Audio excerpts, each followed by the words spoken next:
ඔන්න රුපියල් 1,30,000ක් වගේ බජට් එකකට Ryzen 5 brand new PC build එකක්.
MD Computers, Sri Lanka's #1 computer solutions. හැමෝටම ඉතින් වෙල්කම් කියලා පිළිගන්නවා. ඉතින් ඔන්න අදත් ඉන්නේ අපි MD Computers. ඉතින් ඔන්න 2026 මේ අප්‍රේල් සීසන් එකට කරන තවත් වැදගත් වීඩියෝ එකක්. ඉතින් යාළුවනේ ඔන්න අද කරන්නේ ඉතින් PC මෙච්චර ගණන් කාලේ ඉතින් ඔයාට ඔන්න දෙපාරක් හිතා බලා ඉන්න ඕනේ නැති සුපිරිම Ryzen 5 gaming build එකක්. ඉතින් මේක මුලින්ම කියන්න ඕනේ without graphic card තමයි මේක යන්නේ. ඉතින් ඔයාට මේක කිසිම පාඩුවක් වෙන්නේ නැහැ. මොකද මේක සාමාන්‍යයෙන් අහස උසට අප්ග්‍රේඩ් කරන්න පුළුවන් බිල්ඩ් එකක් තමයි මේ අරගෙන ඇවිල්ලා තියෙන්නේ.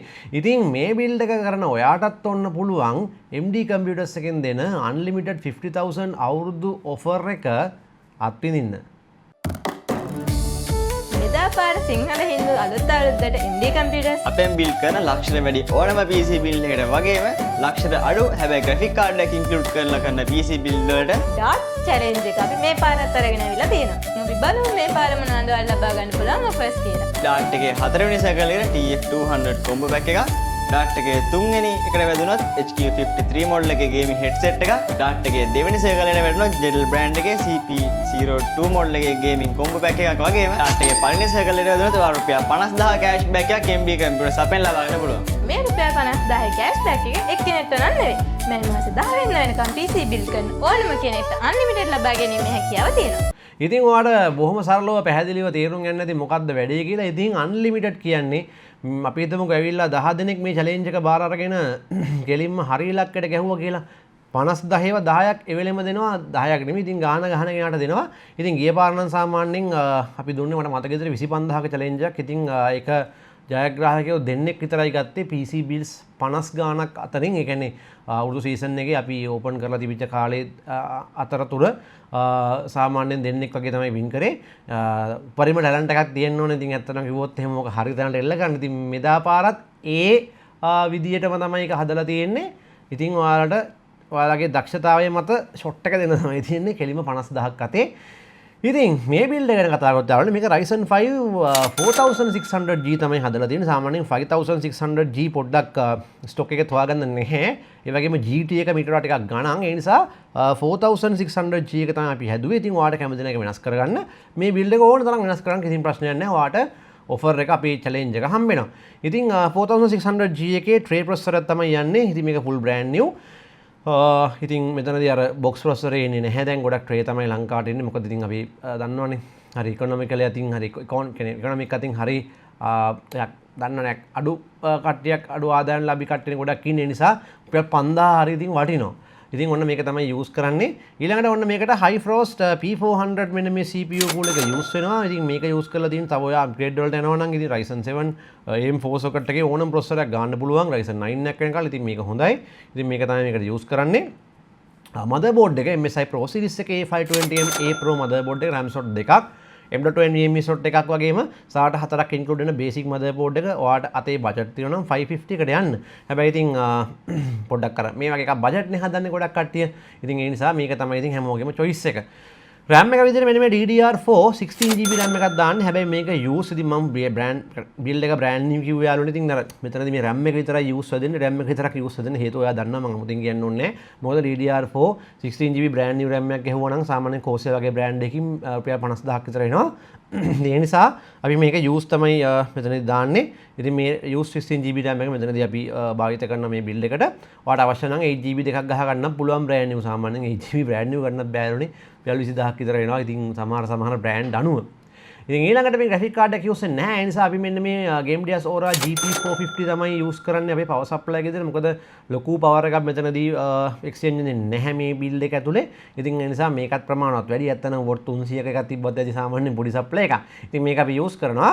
ඉතින් ඔයාට කවදා හරි ටිකක් ලොකු graphic card එකක් ගහන්න ඕන නම් අපි තුන් මේකට සාමාන්‍ය set වෙන graphic card තමයි RTX 3060 4060 5050 ඔය වගේ සාමාන්‍යයෙන් ඉතින් motherboard එක Gen 4 එකක් වුණා නම් 5060 ඉතින් 650 එකක් වගේ watt 650 watt එකක් වගේ ගහගත්තා නම් ඔය Thermaltake brand එකේ පස්සේ හොඳටම ඇති. ඊළඟට මෙන්න මේ SSD එක අපි use කරනවා Twinmos brand එකේ 256GB NVMe එකක් අපි use කරනවා. ඉතින් ලොකු capacity use කරන්න හරි අමාරුයි. ඔයාට budget තියෙනවා නම් කරගන්න කවුලක් නැහැ. සාමාන්‍යයෙන් ඉතින් දන්නවනේ මේවා මිල ගණන්. ඉතින් ඊළඟට ලොකු case එකක් use කරනවා. මේවා case එකක් use කරන්න හේතුව තමයි සාමාන්‍යයෙන් මේ අර බජට්ම බිල්ඩ් එකක් හදනකොට මේක ඉතින් අර හුන්ඩෝ වගේ තියෙන බැට ලස්සන තියෙන්නේ බෑ. ඉතින් ඒ නිසා තමයි මේ වගේ ටිකක් ලස්සන view එකක් තියෙන හොඳ air flow එකක් තියෙන මේ සප්ලයි එහෙම මේ පැත්තෙන් සෙට් වෙන්නේ හොඳ ලස්සන ලොකු කේසින් එකක් තෝරගත්තේ. ඉතින් මේක මෙන්න මේ GameDeas Aura GC10M කියන කේසින් එක. ඉතින් සාමාන්‍යයෙන් මේකට ෆෑන් 3ක් එනවා. ඉතින් අර ඒකත් අමතර වාසියක් ෆෑන් 3කුත් එක්කනේ මේ කේසින් එක වෙන්නේ 14 මාරු. ඉතින් ඒ නිසා GameDeas Aura GC10M ARGB micro tower gaming casing එක තමයි මෙතනදී අපි use කරන්නේ. ඉතින් මේ overall build එකට 134ක් වගේ තමයි යන්නේ. මේක කැමති විදිහකට ඔයාලට වෙනස් කරගන්න පුළුවන්. තව monitor එකක් වගේ set කරගන්න පුළුවන්. මේකට monitor use කරද්දී ඔයා onboard graphics නම් use කරන්නේ full HD 1080p monitor එකට යන්න එපා. සාමාන්‍යයෙන් එතකල් අඟල් 20ක වගේ monitor එකට යන්න හේතුව ඔයාට මේකේ onboard graphics වලින් පොඩ්ඩක් performance ගන්න ඕන නම් 1080p යන්න එපා. මොකද 1080p චුට්ටක් මේක කරන්න අමාරුයි. 1080p සාමාන්‍යයෙන් onboard graphics හොඳටම තියෙන Ryzen 5 8500 8600G වගේ තමයි onboard graphics ටිකක් හොඳ. ඒතර 3400 3200 5600G 5600GT එතකොට 5700G වගේ use කරනවා නම් M4 socket එකේ 1080p monitor එකට යන්න එපා. Ryzen 5 8500G 8600G 8700G වගේ යනවා නම් බාහිර නතු 1080p monitor එක යන්න. මොකද අපි Far Cry 6 එකත් ultra graphics දාලා පෙන්නුවා මතක ඇති. ඉතින් ඕක තමයි කතන්දර. එහෙනම් අපි අපේ ගේම් ප්ලේ එකත් අරගෙන මේක assemble කරලා බලමු.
New killing machines, like the tank, changed the shape of the war overnight. Luckily, they were mostly on our side. Mostly.